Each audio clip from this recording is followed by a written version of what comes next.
함께 일어나셔서 우리의 구원자 되시는 예수 그리스도를 찬양하며 나아갑니다.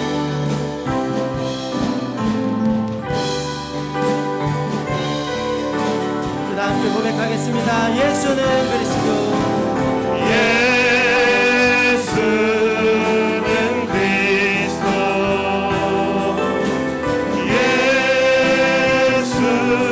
예수는 주. 하나님의 영으로 예배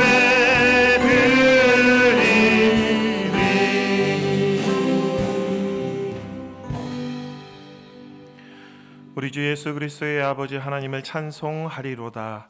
그의 많으신 긍휼대로 예수 그리스도를 죽은 자 가운데서 부활하게 하심으로 말미암아 우리를 거듭나게 하사 산 소망이 있게 하시며 썩지 않고 더럽지 않고 쇠하지 아니하는 유업을 있게 하시나니 곧 너희를 위하여 하늘에 간직하신 것이라. 아멘. 영원 무궁하도록 찬송과 영광을 받으시기에 합당하신 하나님, 독생자 예수 그리스도의 보혈로 구원받은 백성이 소리 높여 삼위일체 하나님을 찬미하며 예배를 드립니다.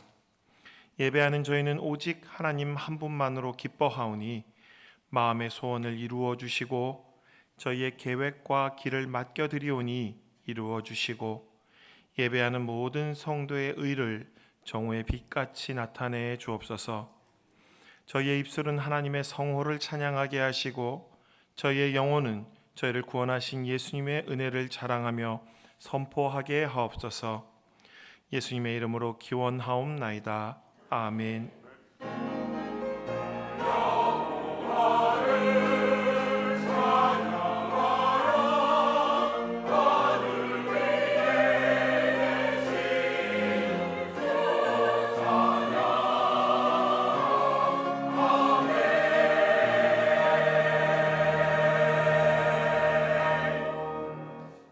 이 시간은 참회의 기도 시간입니다. 지난 한 주간 하나님 앞에 지은 모든 죄를 정직하고 겸손한 마음으로 하나님 앞에 고백하겠습니다. 다 함께 기도합니다. 아버지, 하나님 죄를 용서하여 주시옵소서. 죄가 있어 저를 용서하여 주시옵소서. 아버지, 뜻 가운데 온전한 삶을 살지 못하며 죄악 가운데 허우적대며 죄 사랑한 저를 용서하여 주시옵소서. 단 성실하지 못하며 충성되지 못하며 꼼꼼하지 못하여 성도님들에게 죄와 불편함을 주고 있는 저를 또한 용서하여 주시옵소서. 하나하나 밟아갈 때 서두르지 않고 급하지 않고 하나하나 성실하고 꼼꼼하고 잘해서 오늘 성도님들과 함께 우리가 신앙생활할 때 내가 우리 성도님들이 평안하게 즐겁고 행복하게 신앙생활할 때 돕는 자가 될 수 있도록 인도하여 주시옵소서. 우리 귀한 대경주 집사님 조조가 작년에 태어나서 이제 1년을 맞이합니다. 조를 건강하게 지켜주시며 그 부분을 주님께서 인도하여 주시며 이 험하고 어려운 때에 주여 이 세상을 맡긴 빛과 등불로 세워주셔서 그들이 하나님 믿고 의지함으로 세상을 밝히는 이 시대에 소망이 되는 자들 주어 될 수 있도록 인도하여 주시옵소서.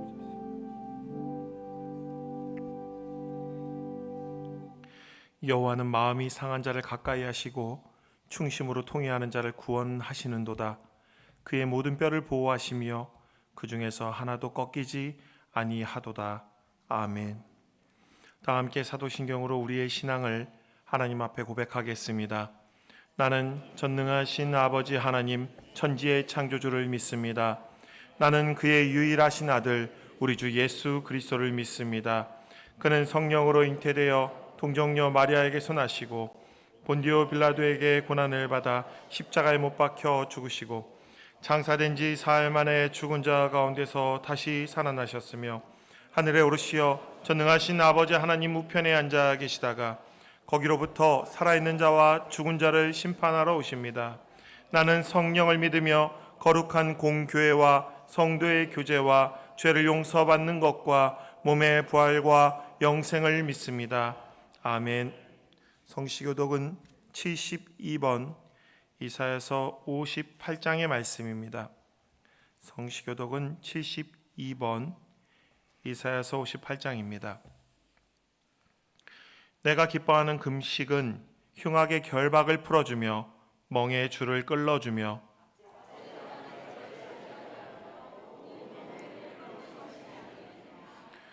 또 줄인 자에게 내 양식을 나누어 주며 유리하는 빈민을 집에 들이며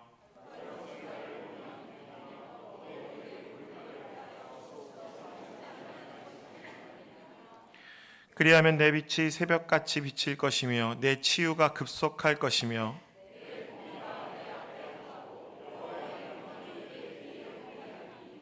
내가 부를 때에는 나 여호와가 응답하겠고 만일 내가 너희 중에서 멍에와 손가락질과 허망한 말을 제하여 버리고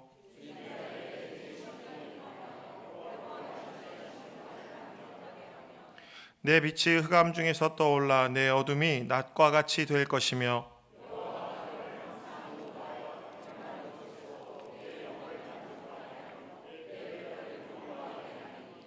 너는 물된 동산 같겠고 물이 끊어지지 아니하는 샘 같을 것이라. 아멘. 다 자리에 앉으셔서 찬송가 9장 찬양하겠습니다.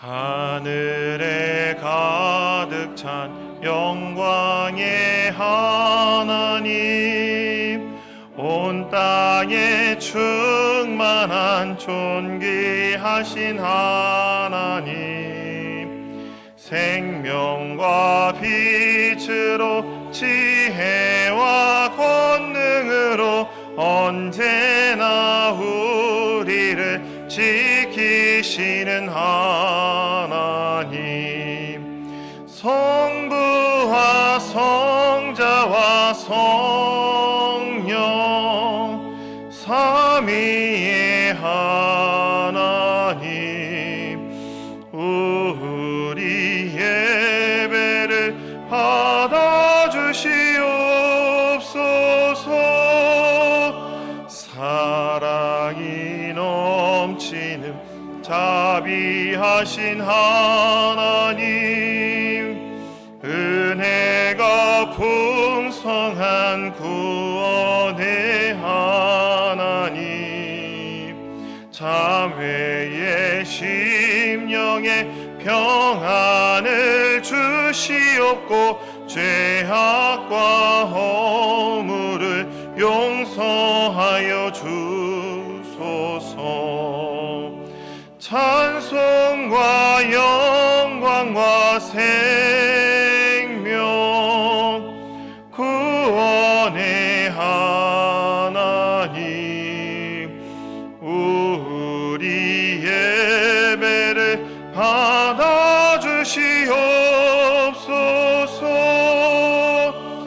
연약한 심령을 굳게 세워주시고 우둔한 마음을 지혜롭게 하시고 주의 뜻 받들어 참되게 살아가며 주 말씀 따라서 용감하게 하소서. 권능과 지혜와 사랑 은혜의 하나님, 우리 예배를 받아주시옵소서.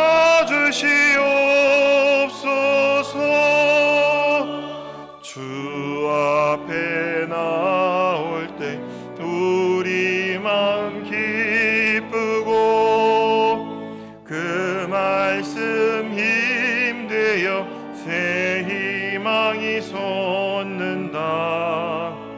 고난도 슬픔도 이기게 하시옵고 영원에 잇대어 살아가게 하소서.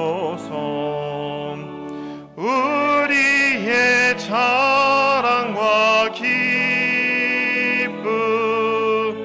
생명의 하나님, 우리 예배를 받아주시옵소서.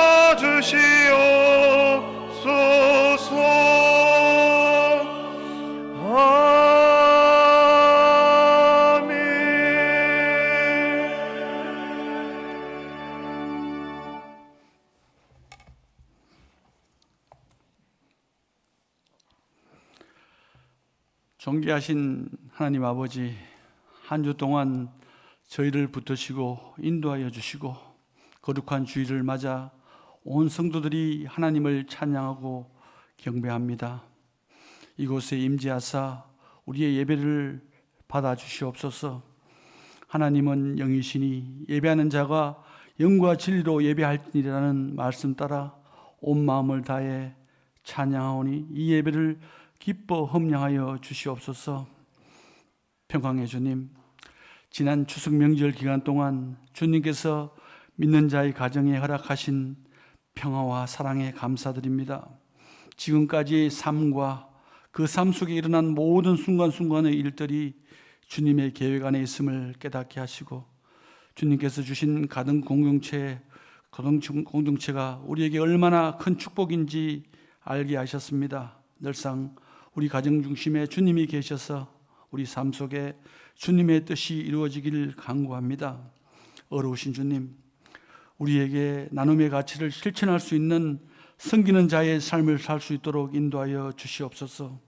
특별히 주의 가정에 허락하신 풍성함과 받은 축복을 어려운 이웃과 나누는 섬김의 도구로 우리를 사용하여 주시옵소서.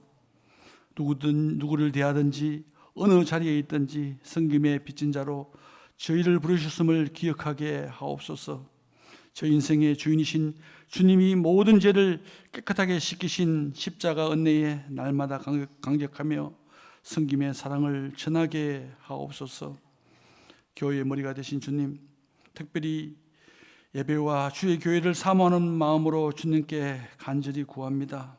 어느 순간 하나님의 영의 양식을 기대하는 하나님 마음에 합한 예배가 아니라 저희 욕구를 채워주는, 저희의 유익을 구하는 저희 마음에 합한 예배를 구하지 않았는지 이 시간 되돌아봅니다. 주님, 에베소 교회가 첫사랑을 회복하라는 주님의 메시지를 들었던 것처럼 현재 우리 자신을 되돌아보게 하시고 예수님의 십자가 사랑을 일상의 삶 속에서 경험하게 하옵소서. 그래서 저희 가는 곳이 예수님의 기쁨이 넘치게 하옵소서. 이 시간 말씀이 자리로 나갑니다. 오늘 주실 말씀을 통해 성령께서 우리를 인도하시고 저희의 마음을 뜨겁게 하셔서 하늘의 미랄이 땅에 떨어져 썩어짐으로 생명을 잉태하는 놀라운 생명의 역사가 있게 하옵소서. 영적 부흥을 통해 말씀과 기도가 살아나며 젊은 세대가 주님의 품으로 나오며 주의 교회의 빈자리가 채워지게 하옵소서. 주의 사역자들을 늘 강건히 인도하시고 섬기는 현장마다 생명과 회복의 기쁨이 있게 하옵소서. 예배를 돕는 모든 헌신자들의 삶을 인도하시고 섬기는 기쁨이 있게 하옵소서.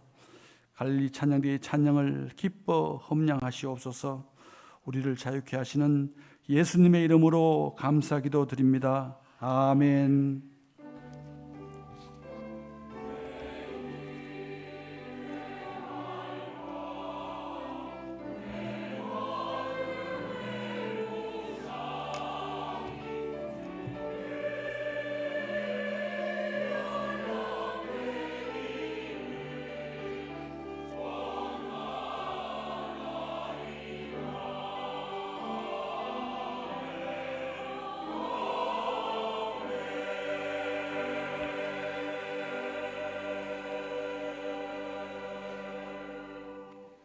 오늘 우리에게 주시는 하나님의 말씀은 사도행전 17장 4절에서 15절의 말씀입니다.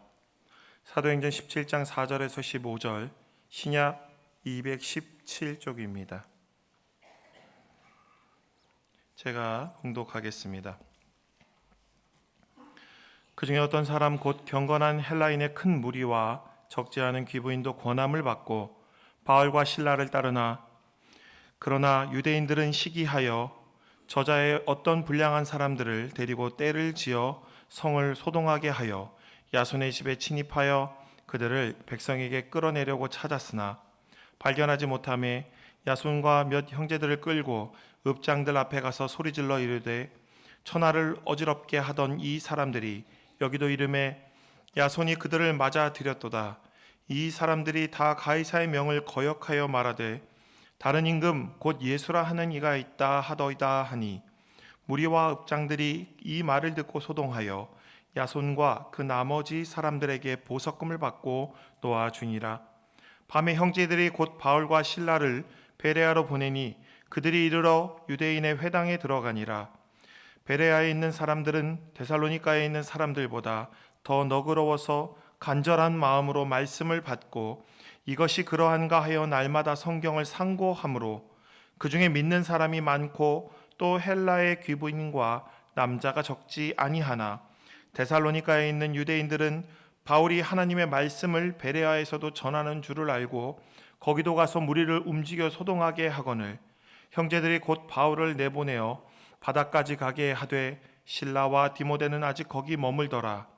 바울을 인도하는 사람들이 그를 데리고 아덴까지 이르러 그에게서 실라와 디모데를 자기에게로 속히 오게 하라는 명령을 받고 떠나니라.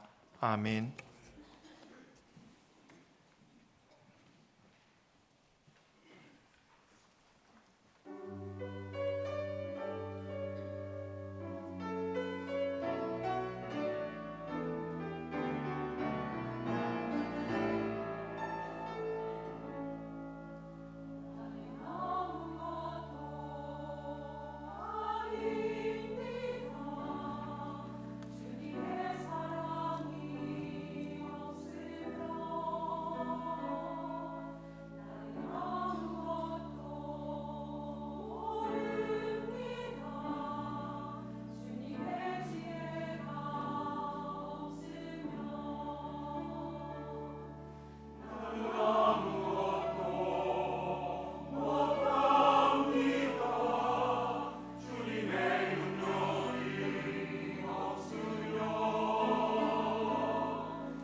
아멘, 아멘. 하나님의 사랑이 없으면 우리는 아무것도 아닙니다. 우리의 호흡과 우리의 삶의 모든 것이 하나님의 은혜인 줄 믿습니다. 어떻게 추석 명절 잘 지내셨습니까? 네, 추석 때 그렇게 덥더니 하루아침에 이렇게 추워져가지고 이불 꺼내 덮어야 되더라고요. 여러분 안 그러셨어요? 이 날이 이렇게 추워질 줄 몰랐어요. 여러분들 건강하게 되기를 축복합니다. 이렇게 더웠다는 게 그냥 잊어먹어졌어요. 하루아침에 이렇게 추석 때 그렇게 더웠나? 생각이 잘 안 나요. 여러분 세월 따라서 변화되는 이 세상 속에서 변함없는 하나님의 은총 가운데 거하시기를 축복합니다. 여러분 가까워오는 모든 소식이, 자녀들 소식이, 또 자손들 소식이 여러분 마음에 큰 기쁨이 되기를 축복합니다. 특별히 하나님의 은총이 여러분 가정에 있어서 또 하나님 서로 만날 때 서로 하나님의 은총으로 축복하고 그래서 기도하고 그런 은혜가 여러분 가정에 있기를 바랍니다. 계속해서 우리 사도행전의 말씀 보겠습니다. 우리 지난 시간에 사도행전 어떤 내용 보았죠? 바울 사도 일행이 마케도냐의 으뜸 가는 도시, 으뜸 가는 식민지에 도착을 했습니다. 어디였죠? 빌립보였습니다. 바울 일행은 안식일에 기도할 때가 어디 있을까 걱정했죠. 유대인 회당이 없었기 때문입니다. 그래서 강가로 나가서, 성문 밖에 강가로 나가서 기도할 자리를 찾게 되었고요. 기도한 후에 그곳에서 여인들을 만나게 되었습니다. 특별히 그곳에서 자색 옷감 장사였던 리디아, 성경에는 루디아라고 나오죠. 리디아를 만나게 됩니다. 이 루디아는 자주색 옷감, 요즘 말로 하면 보라색이죠. 보라색 옷감을 파는 여인이었는데요. 이게 당시에는 굉장히 값비싼 옷감입니다. 당시에 이렇게 옷감을 만들 때 이 보라색 물감이 잘 없어요. 그러니까 이걸 어떻게 했느냐 하면 이렇게 강가에서 나는 이 뿔고동을 잡아가지고요. 이 뿔고동에서 나는 이렇게 물감을 들이게 된 거예요.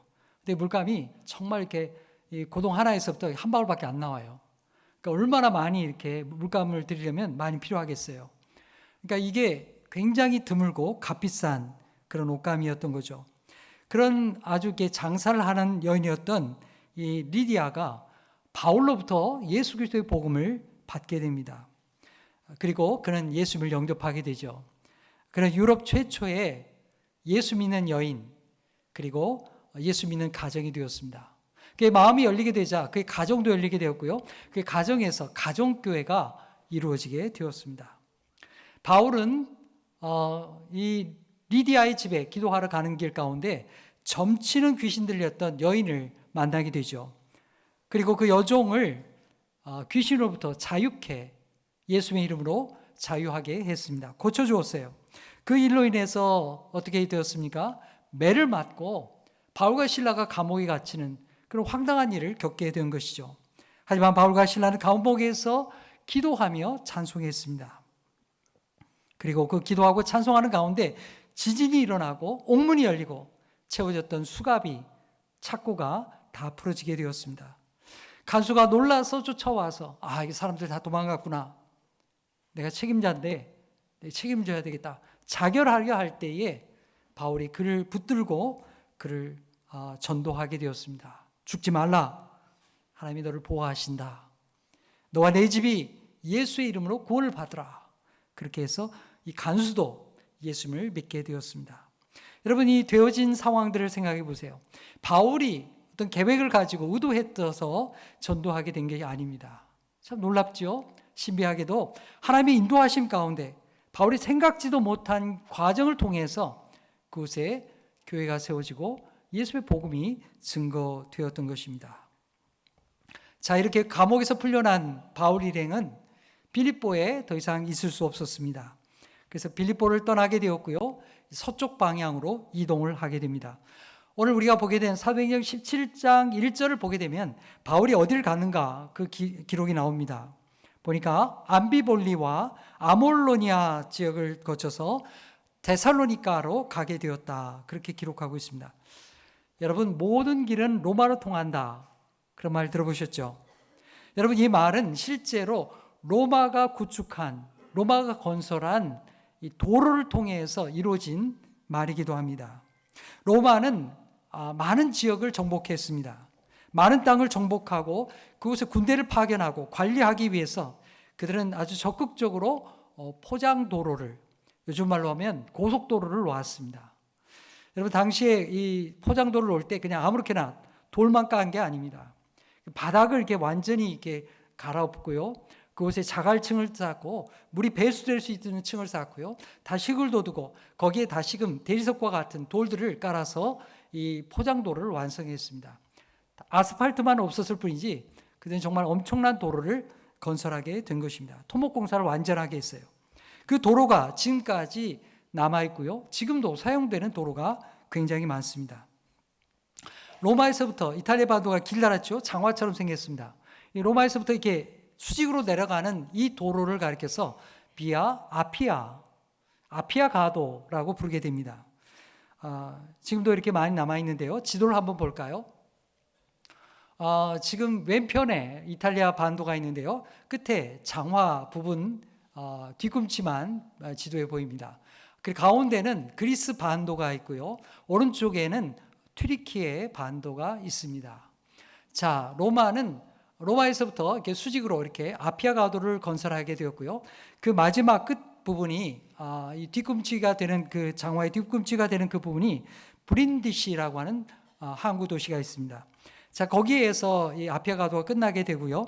이제 거기에서 배를 타고 이오니아 해를 건너게 되면 바로 그리스 땅이 됩니다. 그리스 땅에 도착하면 그 서쪽의 끝 디라키움이라는 항구 도시가 있습니다. 이 디라키움에서부터 시작해서 동편으로 쭉 도로를 뚫게 되었는데요. 이 도로를 뚫어서 그리스의 완전 동쪽 끝자락, 그때 당시에는 비잔티움, 오늘날로 하면 이스탄불, 이스탄불까지 도로를 완전히 뚫었습니다. 엄청난 도로예요. 이 도로를 가리켜서 비아 에그나티아라고 부릅니다. 로마가 건설한 엄청난 도로이죠. 자, 이 도로를 통해서 바울이 복음을 전하게 된 것입니다. 바울이 마케도냐에 처음 도착했던 곳이 어디였다고 했죠? 바울은 튀르키예 트로이에서 배를 탔습니다. 그리고 배를 타고 위쪽으로 이렇게 올라가게 되죠. 그리스 땅으로 올라가게 돼서 처음에 네아폴리스에 도착했습니다. 그리고 제일 가까웠던 도시 빌립보에 가서 복음을 전했죠. 자, 빌립보에서 이렇게 복음을 전하고요. 그들은 이제 빌립보를 떠나서 어디로 갑니까? 서쪽 방향으로. 거기에 기도해 보면 암비볼리 그리고 아볼로니아로 가게 됩니다. 그리고 아볼로니아를 거쳐서 데살로니카라는 곳에 도착하게 됩니다. 이 데살로니카라고 하는 지명은 오늘날에도 그대로 데살로니키라고 이렇게 부르게 되는데요. 이 이름은 알렉산더 대왕의 여동생 이름이 테살로니키입니다. 그래서 그 이름을 그대로 가져와서 테살로니키라고 부르는 것입니다. 지금도 그렇게 부르고 있고요. 이 도시는 그리스 땅에서 두 번째로 큰, 우리로 말하면 부산과 같이 거대한 도시입니다. 그리스의 제일 큰 도시는 아테네죠. 아테네 다음으로 가는 도시가 테살로니키라는 도시입니다.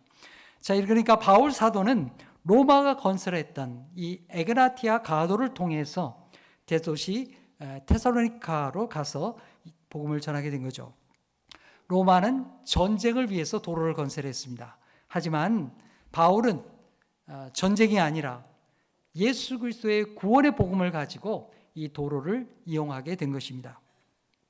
자, 지도는 다음 지도로 볼까요? 자, 이 그림은 뭐냐면 아까 우리가 얘기했던 빌립보를 가로지르는 큰 도로를 말합니다. 빌립보를 가로지르는 도로이고요. 이 또한 에그나티아 가도입니다. 빌립보를 가로지르는 도로가 에그나티아 가도였던 것이죠. 지금 현재 가면 저렇게 남아 있고요. 저기에도 가운데 지금 표지석이 네모나게 남아 있는데요. 에그나티아 호도스라고 표지말이 남겨져 있습니다. 다음 사진 볼까요? 네, 저거는 이제 외곽 지역에 남아 있는 도로들입니다. 우리가 보기에는 뭐 자갈길 같아 보이지만 저게 굉장히 단단하게 만들어진 도로이죠. 바울 사도가 저런 길을 통해서 이렇게 이동하게 되었고요. 예수의 복음을 가지고 전쟁이 아니라 생명을 살리는 예수의 복음을 증거하게 된 것입니다. 자, 사진 닫아도 되겠습니다.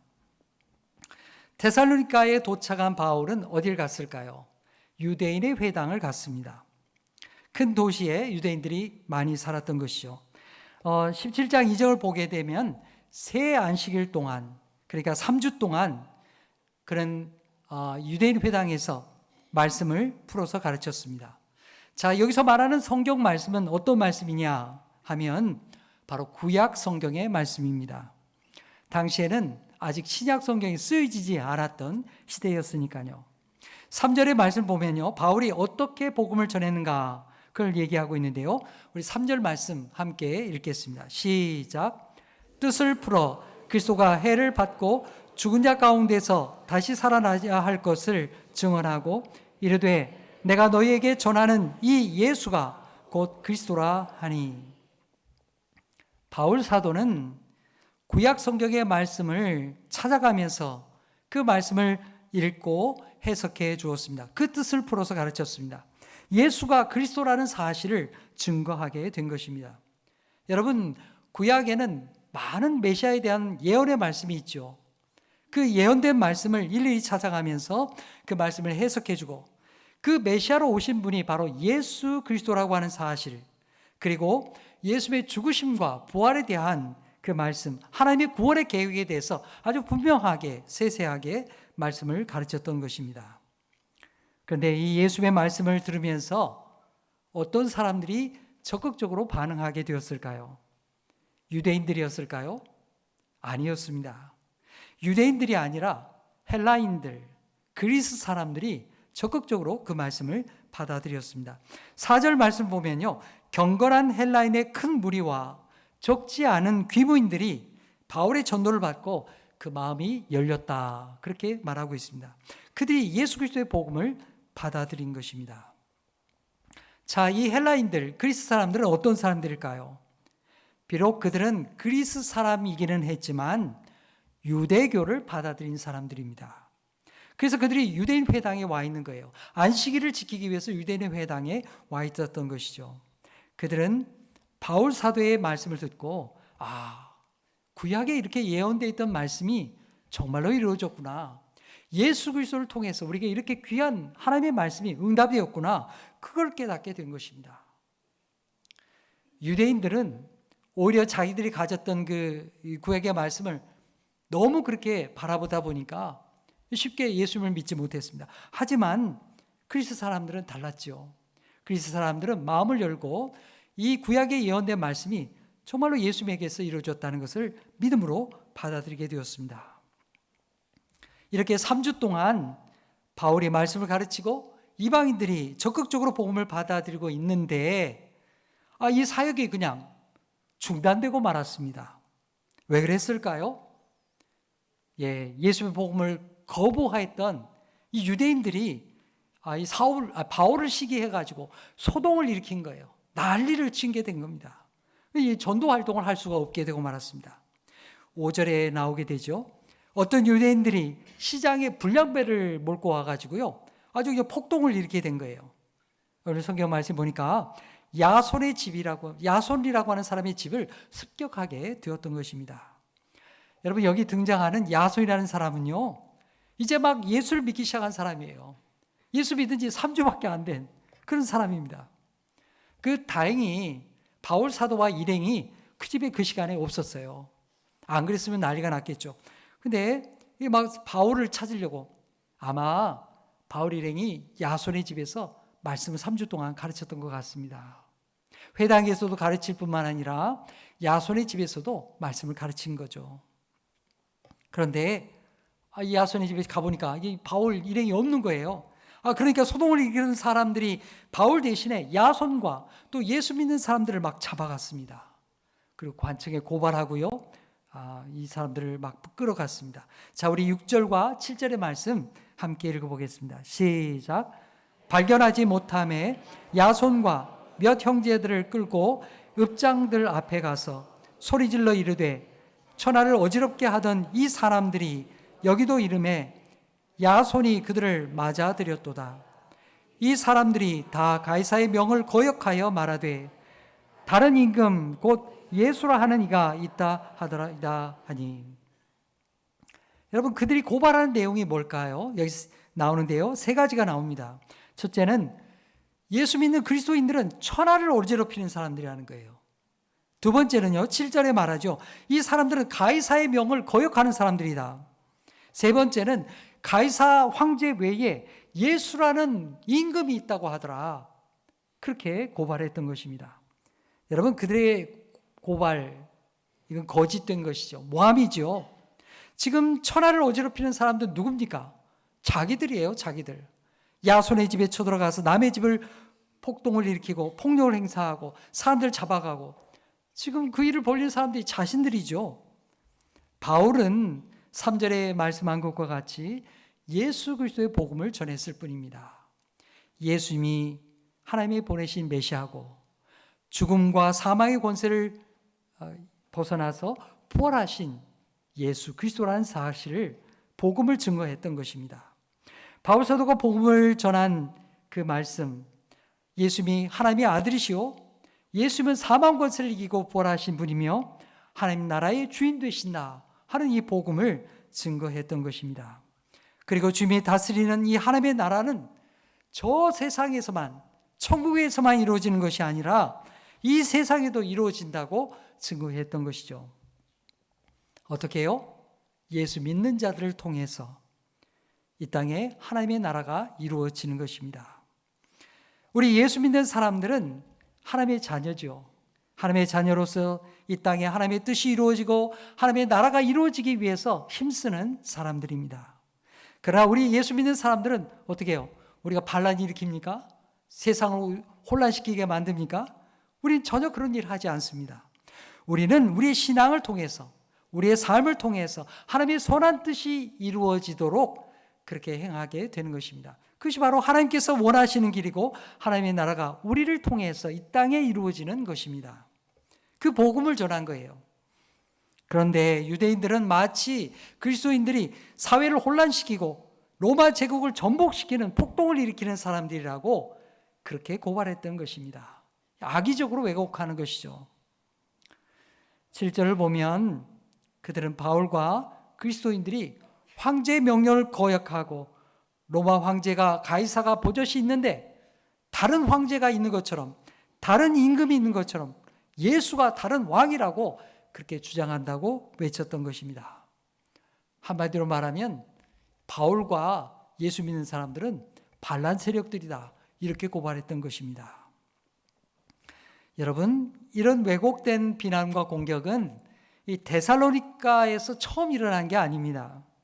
예수님 자신도 유대인들에게 이런 공격과 비난을 받으셨습니다. 우리 한번 읽어볼까요? 누가복음 23장 1절과 2절 말씀 우리 함께 읽겠습니다. 누가복음 23장 1절 2절입니다. 시작. 무리가 다 일어나 예수를 빌라도에게 끌고 가서 고발하여 이르되 우리가 이 사람을 보매 우리 백성을 미혹하고 가이사에게 세금 바치는 것을 금하며 자칭 왕 그리스도라 하더이다 하니. 유대인의 최고 의결기구가 뭐였냐면 산헤드린 공회입니다. 산헤드린 공회의 유대 지도자들이 예수님을 빌라도에게 고발을 해버렸어요. 그들이 예수님을 고발하면서 뒤집어 씌운 죄목이 무엇이었습니까? 예수님이 갈릴리에서부터 시작해서 예루살렘에 이르기까지 사람들을 끌고 와서 선동한다는 거예요. 뭐라고 선동하느냐? 황제에게 세금 바치지 말아라, 이렇게 선동한다는 것이죠. 그리고 자신이 왕이다, 이렇게 선동한다는 것입니다. 여러분, 예수님 그렇게 하지 않았죠. 예수님께서는 네가 가진 동전에 뭐라고 되어 있느냐? 누구 얼굴이 있느냐? 가이사의 얼굴이 있습니다. 가이사의 것은 가이사에게, 주님의 것은 주님에게 드려라. 가이사에게 세금 바치라는 얘기예요. 예수님이 거부한 적이 없습니다. 빌라도가 이렇게 고발을 받고 예수님을 신문하게 됩니다. 신문을 하고 조사를 하게 돼요. 다 신문하고 나서 빌라도가 대제사장과 그리고 무리들 앞에서 이렇게 결론을 내립니다. 누가복음 23장 4절에 이렇게 말하죠. 내가 보니 이 사람에게 죄가 없도다. 이 사람 내가 신문하고 다 조사해 봤는데 이 사람은 절대 그런 사람이 아니라는 거예요. 로마에 대항해서 로마를 전복시키려는 그런 세력이 아니라는 겁니다. 여러분, 로마 총독의 임무가 뭐겠습니까? 로마 총독의 임무는요, 자기가 맡은 지역에서 반란이 일어나지 못하도록 막는 것이죠. 밀란이 어떻게 일어나는가? 또 이렇게 반란 세력들이 어떻게 일어나는가?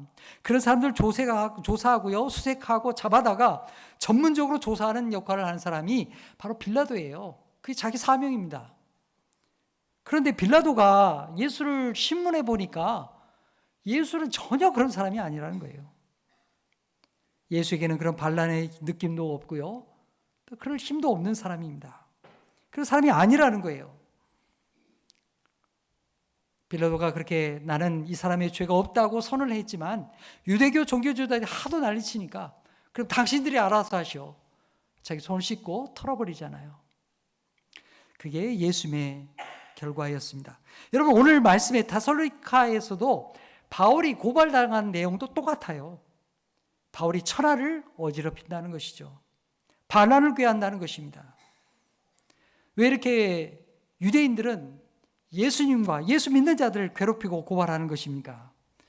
그것은 그리스도교가 유대교와 다르기 때문입니다. 그리스도인들은 구약의 말씀을 믿고 있지만 그러나 구약에 예언된 메시아가, 우리의 구세주가 이 땅에 오신 예수 그리스도이심을 믿기 때문입니다. 내 삶의 주인이 누구냐? 예수 그리스도라고 고백하는 것입니다. 주님이 말씀을 따라 살려 하기 때문에 이 세상과 충돌하게 되는 것입니다. 그리고 이러한 세상과의 충돌은 세상을 정치적으로 전복시키려고 하는 것이 아니라 내가 예수님을 따름으로 우리 자신이 하나님 나라의 새 사람으로 변화됨으로, 내가 새 생명 가운데 변화됨으로 변화된 새 하나님의 나라를 이루어가고자 하는 데 있는 것입니다. 여러분, 이 변화된 새 사람의 모범이 누구입니까? 예수 그리스도이십니다. 여러분, 우리 빌립보서 2장 5절 말씀 함께 읽을까요? 시작. 너희 안에 이 마음을 품으라. 곧 그리스도 예수의 마음이니. 아멘. 너희 마음에 이 마음을, 예수 그리스도의 마음을 품으라. 예수 그리스도의 영이신 성령을 품으라 말씀하신 것입니다. 그래서 우리로 하여금 새 사람이 되라고 말씀하시는 거예요. 여러분, 예수님은 어떤 분이십니까? 그 근본이 하나님과 동등한 분이십니다. 하나님의 본체이십니다. 그러나 예수님은 자신을 낮추셔서 사람이 되셨고 이 땅의 가장 낮은 곳으로 내려오셨습니다. 그리고 세상에서 우리의 죄를 대속하기 위해서 십자가에 돌아가셨습니다. 하지만 예수의 죽음을 하나님께서 다시금 하나님 앞에 살리심으로 예수님이 부활의 주님이 되게 하셨습니다. 그리고 주님을, 예수 그리스도를 가장 높여서 하나님 보좌 우편에 앉게 하신 것입니다. 여러분, 이 예수 그리스도의 은혜를 믿고 따르는 것이 바로 우리의 신앙입니다. 세상 사람들이 빼앗을 수 없는 믿음이요, 세상을 변화시키는 신앙이 나 자신의 변화를 통해서 이루어지게 되는 것입니다. 사랑하는 성도 여러분, 예수님께서 본을 보이신 대로 자신을 낮추고 변화되어가는 새 생명의 사람이 되시기를 축복합니다. 하나님의 나라가 나에게 이루어져야 되는 거예요. 나를 통하여 우리 가정이 이루어지는 거예요. 또 나의 가정과 또 우리의 일터와 우리의 삶의 자리에 나를 통해서 성령께서 임하신 이 사람을 통해서 하나님의 나라가 이루어지게 하는 것입니다. 그 축복이 여러분에게 있기를 간절히 소망합니다. 여러분, 야손을 비롯한 이 성도들을 한번 생각해 보세요. 예수 믿기 시작한 지 딱 3주밖에 안 됐어요. 완전, 요즘 말로 하면 완전 초신자입니다. 초신자. 여러분, 이분들 예수 믿자마자 고난을 당하는 거예요. 예수 믿는다고 이상한 사람 취급하고요, 또 붙잡혀 가게 되었습니다. 보석금 내고 손해를 당하면서 어지럽힘을 당하고 사람들한테 손가락질 당하면서, 그러면서도 이 사람들은 예수 믿는 신앙을 포기하지 않았습니다. 여러분, 우리도 예수 믿고 고난당할 수 있습니다. 손해볼 수 있습니다. 하지만 여러분, 우리에게 생명 주시는 이 예수의 복음을 잃어버리지 않는 하나님의 사람 되기를 축복합니다. 이 생명의 복음, 예수의 복음은 온 세상을 줄 수 없는 가장 소중한 구원의 복음이기 때문입니다. 자, 이렇게 바울 일행은 더 이상 데살로니케에 있을 수가 없게 되었습니다. 그래서 데살로니카에 있었던 이 야손을 비롯한 성도들이요, 바울을 밤중에 피신시킵니다. 바울과 실라를 피신시키게 됩니다. 그동안 바울 일행이 어디를 갔습니까? 네아폴리에 도착해가지고 빌립보를 가고 또 암비볼리를 가고 아볼로니아를 가고 데살로니카에 갔습니다. 이제 바울 일행은 이제 에그나티아를 벗어나서 남쪽으로 방향을 틀게 됩니다. 데살로니카에서 72km 정도 떨어져 있는 베레아라는 곳으로 가게 되었던 것입니다. 베레아에 도착한 바울 일행은 또 어디를 갔겠어요? 네, 유대인 회당을 갔습니다. 거기에도 유대인 회당이 있었기 때문이죠. 근데 베레아에 가서 유대인 회당을 가보니까 이 베레아의 사람들은 데살로니가 유대인들하고는 분위기가 좀 달랐습니다. 어떻게 달랐을까요? 11절 말씀 함께 읽겠습니다. 시작. 베레아에 있는 사람들은 데살로니가에 있는 사람들보다 더 너그러워서 간절한 마음으로 말씀을 받고 이것이 그러한가 하여 날마다 성경을 상고함으로. 여러분, 우리가 베레아에 있는 성도들이 날마다 성경을 상고했다 이런 말씀을 들으면요, 야, 이 초대교회 성도들도 큐티 잘했나 보다 이런 생각이 들죠. 집집마다 개인적으로 성경을 묵상하고 조용한 시간에 묵상했나 보다 그런 생각이 들어집니다. 하지만 그렇지 않았습니다. 여러분, 당시에는요, 성경책이 굉장히 귀했어요. 요즘처럼 막 인쇄해가지고 아무렇게나 살 수 있는 물건이 아닙니다. 다 손으로 베껴 써야 되는 거예요. 그러니까 성경 읽는 사람이 없었어요. 그리고 글을 아는 사람도 별로 없습니다. 그러니까 어떻게 얘기했어요? 그들은 유대인 회당에 모였습니다. 그러니까 함께 모여가지고요, 성경을 낭독하는 거예요. 글을 읽을 수 있는 사람이 성경을 낭독하고요, 그 말씀을 자세히 듣고 그 말씀을 배우는 거예요. 깊이 묵상하고 이 말씀이 과연 그런가, 그 말씀을 듣게 된 것입니다. 앞에 말씀드린 것처럼 그들이 가진 성경책은 뭐라고요? 구약 성경이에요. 구약 성경. 바울 사도는 데살로니가 교회에서 가르쳤던 것처럼 구약 성경의 여러 말씀들을 찾아가면서 메시아가 오신 것을, 그리고 그 메시아가 바로 예수 그리스도라는 사실을 그들에게 가르쳐 주게 된 것입니다. 데살로니가에서는 유대인들보다는 그리스 사람들이 이 복음을 받아들였습니다. 더 관심을 가졌고요, 예수를 믿었어요. 근데 이 사실을 기뻐하지 않았던 데살로니가의 유대인들이 막 폭동을 일으켰잖아요. 회방을 놓았습니다. 그래서 지금 야밤에 이렇게 베레아까지 도망쳐 오게 된 것입니다. 여러분, 요즘 말로 보면 야반도주한 거예요. 바울 사도가. 얼마나 기막힌 일입니까? 여러분, 바울 사도가 뭐 나쁜 일 했어요? 그게 아니잖아요. 근데 바울 사도가 복음을 전하다가 야밤에 이렇게 도망쳐 나와야 했던 것입니다. 근데 베레아에 와보니까 이 유대인들이 분위기가 달라요. 바울이 구약 성경을 찾아가면서 예수의 복음을 증거하니까 아주 기뻐했던 것입니다. 진지하게 그대의 말씀을 생각했던 것입니다. 그들은 바울이 예수의 복음을 전하자 즉시 받아들인 것은 아니었습니다. 그들도 달랐기 때문이죠. 그들도 유대인이었기 때문에 구약의 말씀이 과연 그런가 깊이 알고자 했던 것입니다. 그러나 그들은 데살로니가 유대인들과는 달리 그 말씀을 진지하게 깊이 생각했습니다. 자, 11절 말씀 보니까 베레아 사람들이 이렇게 표현하고 있습니다. 베레아 사람들은 어떤 사람들이었는가? 그들은 너그러워서 간절한 마음으로 말씀을 받았다. 그들은 너그러웠다는 거예요. 여러분, 이 너그러웠다는 말 헬라어가 무슨 뜻일까요? 헬라어를 찾아보니까 이 말의 뜻은 좋은 가문에 태어난, 또 귀족적인, 고상한, 마음이 열린, 이런 뜻이에요.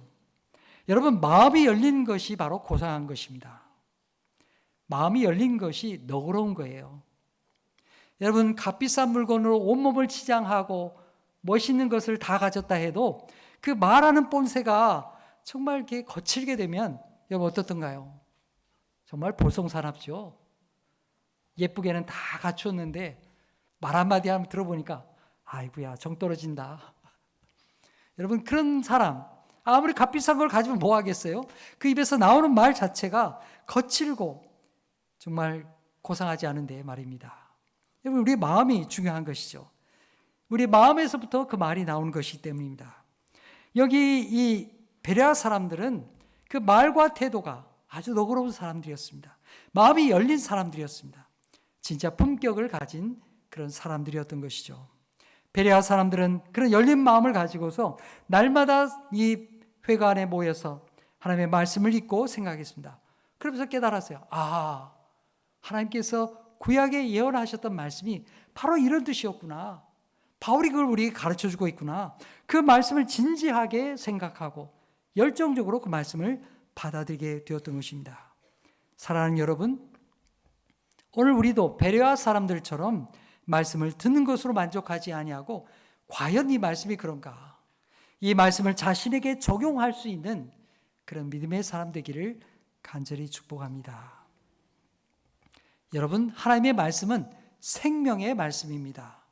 우리 한번 찾아볼까요? 히브리서 4장 12절 말씀 우리가 함께 읽겠습니다. 시작.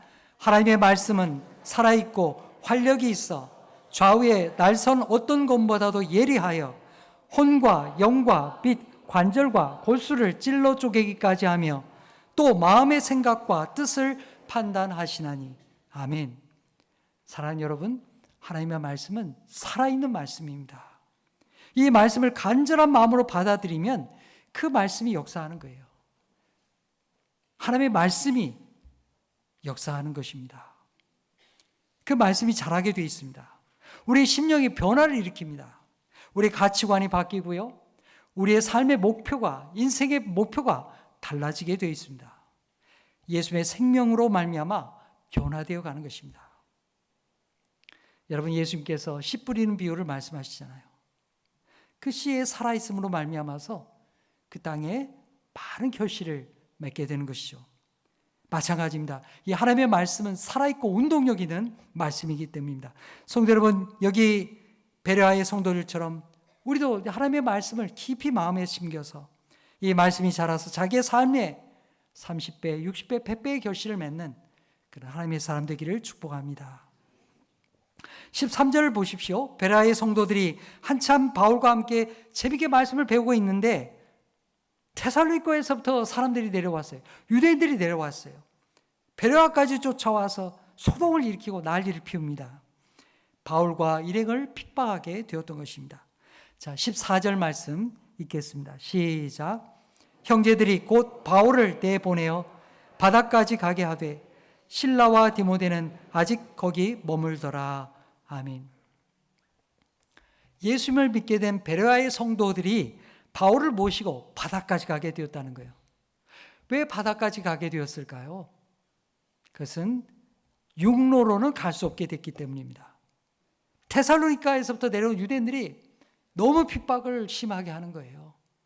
바울이 육로로는 도저히 길을 갈 수가 없어요. 그래서 어쩔 수 없이 그들은 바울을 모시고 배를 태워서 멀리 보내는 겁니다. 이 데살로니가의 사람들이 해하지 못하도록 바울을 배를 태워서 멀리 보내게 되었던 것입니다. 그런데요, 바울이 떠나가면서 여기 베레아에 실라와 디모데를 남겨두게 됩니다. 왜 남겨두게 되었을까요? 베레아의 성도들을 돌봐주기 위해서죠. 와서 이렇게 말씀을 전하다 보니까 지금 얼마 있지도 않았어요. 근데 이게 말씀을 깊이 상고하고요, 또 주님을 믿고요, 열심을 보았어요. 내가 어떻게든지 이 사람들을 좀 도와줘야 되겠다. 신앙이 자라도록 도와줘야 되겠다. 이런 마음을 바울이 갖게 된 거예요. 그래서 바울은 지금 떠나가지만, 바울이 지금 열심히 복음 전했고 떠나가기도 했지만 실라와 디모데를 베레아에 남겨둔 것입니다. 나중에 이제 바울이 고린도에 있을 때 이 실라와 디모데가 내려오게 됩니다. 이제 말씀을 맺겠습니다. 성도 여러분, 데살로니가의 야손을 생각해 보십시오. 그를 끌고 와서 고발한 사람들이 뭐라고 했습니까? 이 야손은 그들을 맞아들였도다. 그들을 맞아들였도다. 또 베레아의 사람들을 생각해 보십시오. 그들 또한 날마다 성경을 상고하고 주님을 받아들였습니다. 왜 그들은 그토록 고생해 가면서 예수 그리스도를 맞아들인 것입니까? 예수님은 세상 어디에도 줄 수 없는, 어디서도 줄 수 없는 생명의 말씀을 주시기 때문입니다. 세상에 좋은 건 많이 있고 우리를 기쁘게 하는 건 많이 있지만 우리에게 참된 생명과 구원을 주시는 분은 예수 그리스도라는 사실을 그들이 깨달았기 때문입니다. 그래서 야손이 그들을 맞아들인 거예요. 사랑하는 성도 여러분, 신앙은 주님을 영접하고 맞아들이는 것입니다. 여러분, 그들은 평안한 가운데 예수를 믿기 시작한 게 아닙니다. 예수님 믿기 시작하자마자 핍박을 당하고 손해를 입었어요. 하지만 예수의 복음을 포기하지 않았습니다. 왜냐하면 예수의 복음이 가장 귀한 복음인 것을 알았기 때문입니다. 오히려 믿음을 통해서 그들은 고난을 극복하는 하나님의 제자들이 되었습니다. 사랑하는 성도 여러분, 오늘 우리도 동일한 예수 그리스도의 복음을 받았습니다. 데살로니가의 성도들과 같이 또 베레아의 성도들과 같이 어려움 중에 오히려 예수 그리스도를 맞아들임으로 주님을 붙들므로 믿음이 자라는 성도, 그래서 그 말씀이 내 마음에서부터 자라서 30배, 60배, 100배의 결실을 맺는 하나님의 사람들이 되기를 축복합니다. 나를 통하여 예수 그리스도의 복음이 전해지고 또 다른 사람이 예수를 믿는 축복된 하나님의 사람들이 되기를 간절히 축복합니다. 기도하겠습니다. 하나님 아버지, 바울 일행의 데살로니가와 베레아에서 예수 그리스도의 복음을 전한 말씀을 보았습니다. 3주밖에 안 되는 짧은 시간이었지만 예수를 믿고 믿음을 지켰던 야손과 성도들을 보았습니다. 또 베레아의 사람들은 열심히 있는 신앙도 우리가 보았습니다. 주님, 오늘 우리도 초대교회 성도들과 같이 신실한 믿음과 열심히 있게 하여 주시옵소서. 야손과 같이 어떤 어려움 속에서도 주님을 맞아들이고 주님을 붙드는 신실한 성도들 되게 하여 주옵소서. 하나님의 말씀이 살아 역사하시는 말씀인 것을 알고 간절한 마음으로 그 말씀을 받고 그 말씀이 내 마음에 심겨져서 그 말씀이 자라서 30배, 60배, 100배의 결실을 맺는 하나님의 사람들 다 되게 하여 주옵소서. 예수의 이름으로 기도하옵나이다. 아멘.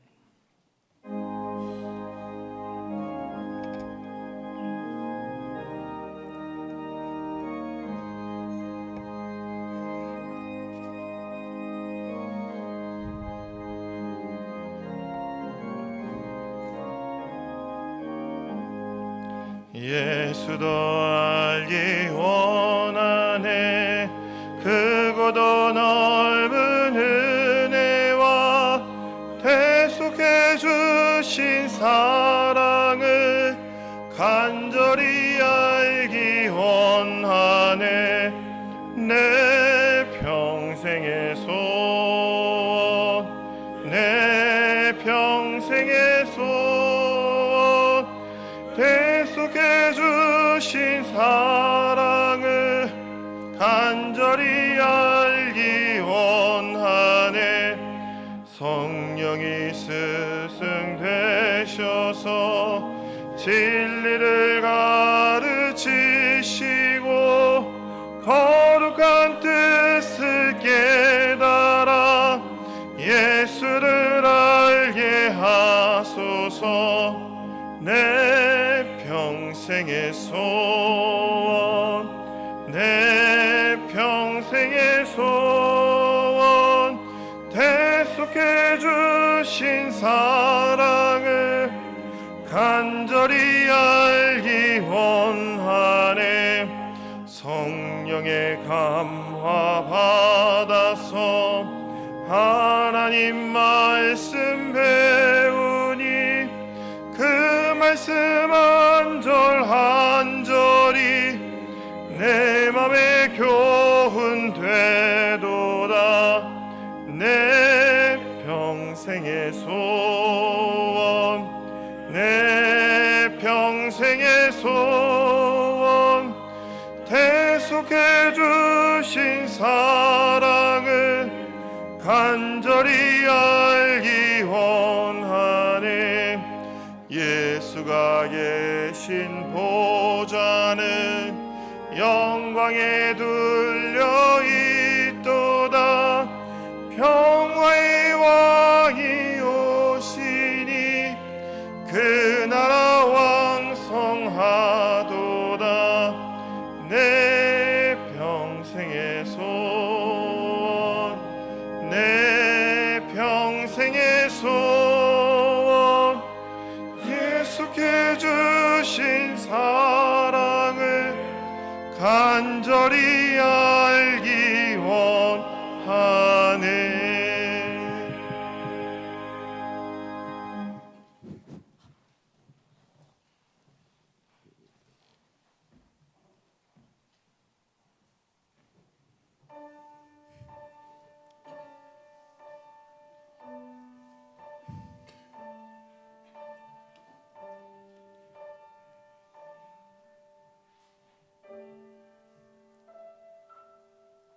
참 아름다운 곳이라 주님의 세계는 정말로 내가 나갔고 솔직할 수 있는 곳, 조금이라도 내 이름 말할 수 없는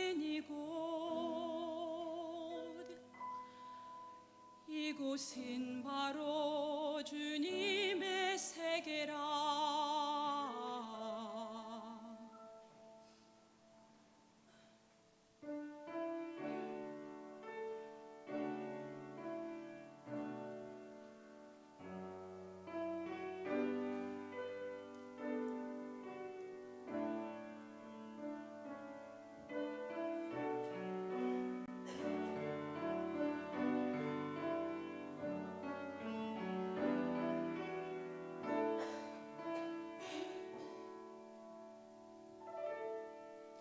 세상은 항상 말하네 그 길이 아니라고. 곱디고 온 길 있는데 왜 힘들게 사냐고. 단순한 선택조차 내겐 버겁기만 한 곳. 그래도 나는 주님만 따르리. 참 아름다워라 주님의 세계는. 저 솔로몬의 옷보다 더 고운 백합화. 주 찬송하는 듯 저 맑은 새소리.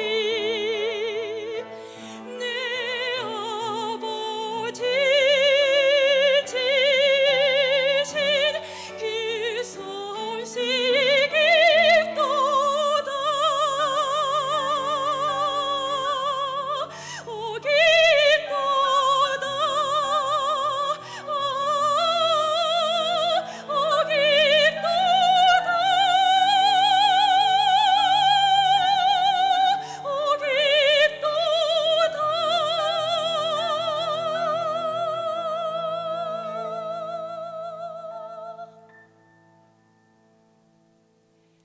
나는 계속 걸어갑니다. 수없이 넘어져도 사람들의 방향과는 조금 다르다 해도 내가 가는 길이 주가 가르쳐준 길이니.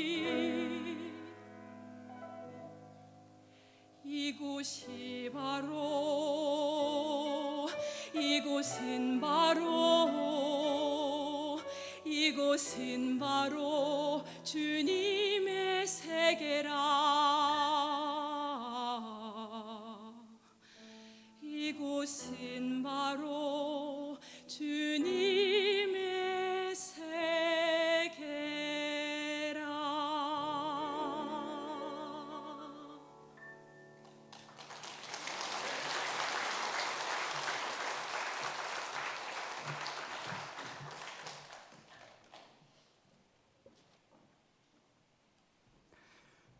하나님 아버지, 추석 명절을 지나고 하나님이 지으신 만물과 그 가운데 살게 하신 저희를 생각하며 하나님 앞에 감사의 영광을 올려드립니다.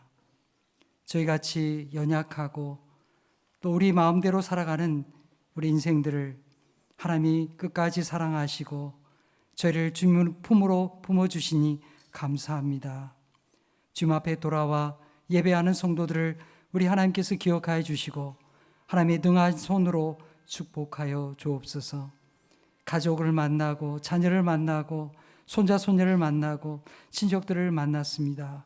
하나님, 저들에게 우리가 예수 그리스도의 복음의 증인이 되게 하여 주시고 우리를 통하여 하나님의 놀라운 축복이 우리의 가정에 임하게 하여 주시옵소서. 하나님 앞에 예배하며 예물을 바칩니다. 드리신 예물을 주께서 기억하여 주시고 하나님의 한량없는 은총으로 가장 좋은 것으로 응답하여 주시옵소서. 질병 가운데 있는 성도를 일으켜 주시고 연약함으로 방황하는 성도들 주께서 일으켜 주시며 세상을 이기며 하나님을 의지하는 믿음으로 승리하도록 역사하여 주시옵소서. 모든 감사와 영광을 하나님 앞에 올려드리며 예수의 이름으로 기도하옵나이다. 아멘.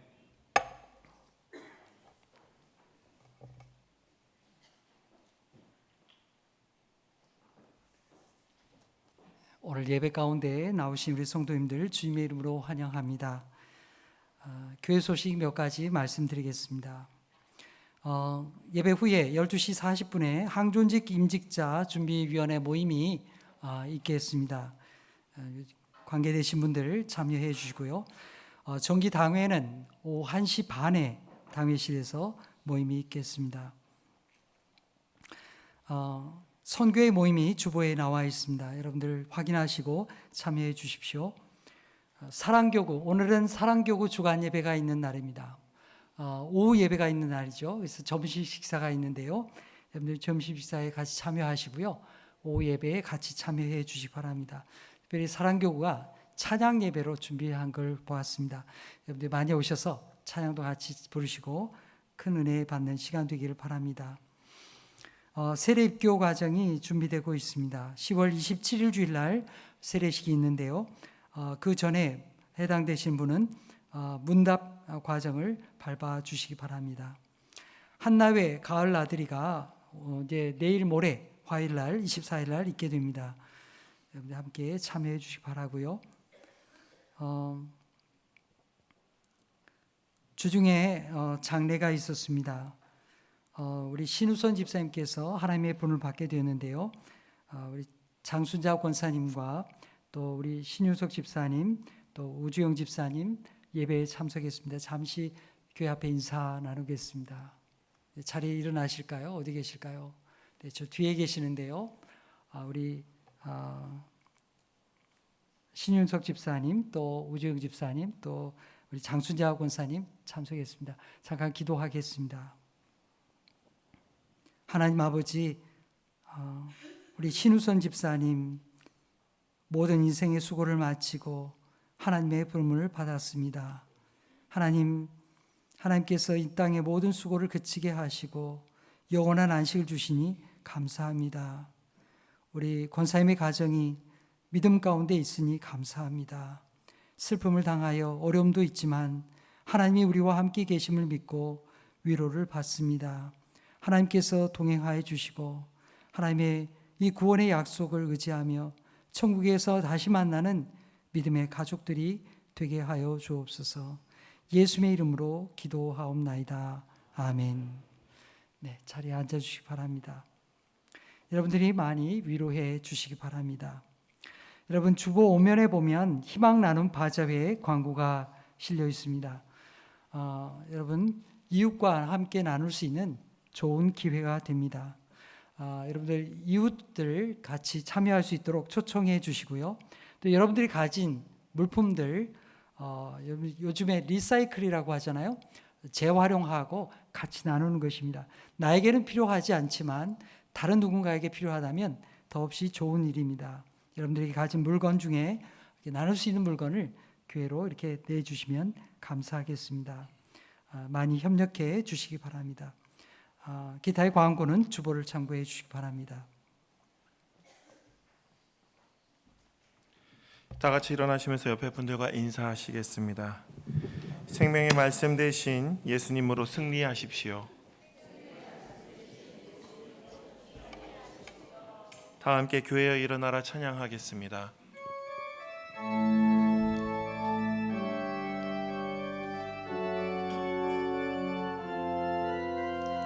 교회여 일어나라 주께서 부르시니 두려움과 실패 내려놓고 교회여 일어나라 교회여 일어나라 주께서 보내시니 우릴 부르신 삶의 자리에서 교회여 일어나라 우린 세상의 빛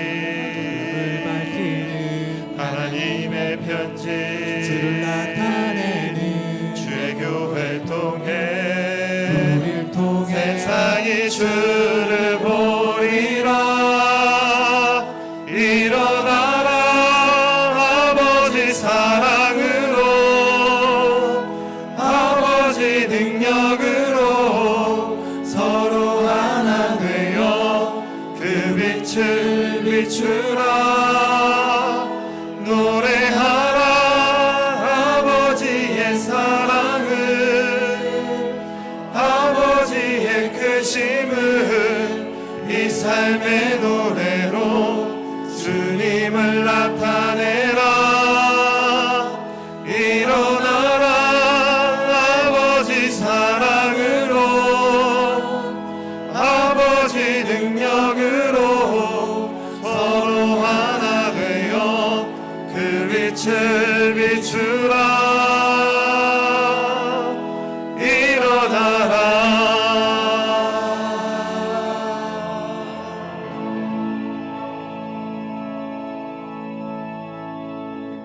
사랑하는 성도 여러분, 예수님의 말씀이 여러분 마음에 심겨져서 새 사람으로 변화되어 가고 있습니까?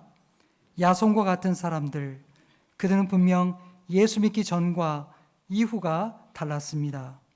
베레아의 사람들 또한 주님을 진지하게 메시아로 받아들였습니다. 성도 여러분, 성경 말씀은 우리를 하나님의 사람으로 변화시키는 말씀입니다. 주의 말씀을 맞아들임으로 믿음이 자라고 30배, 60배, 100배의 결실을 맺는 하나님의 사람들 되십시오. 이제는 우리 구주 예수 그리스도의 은혜와 하나님 아버지의 무한하신 사랑하심과 성령님의 감화, 감동, 교통하심이 오늘 말씀 듣고 세상을 향해 나가는 우리 모든 성도들 머리 위에 이제로부터 영원토록 계시옵기를 간절히 축원하옵나이다. 아멘.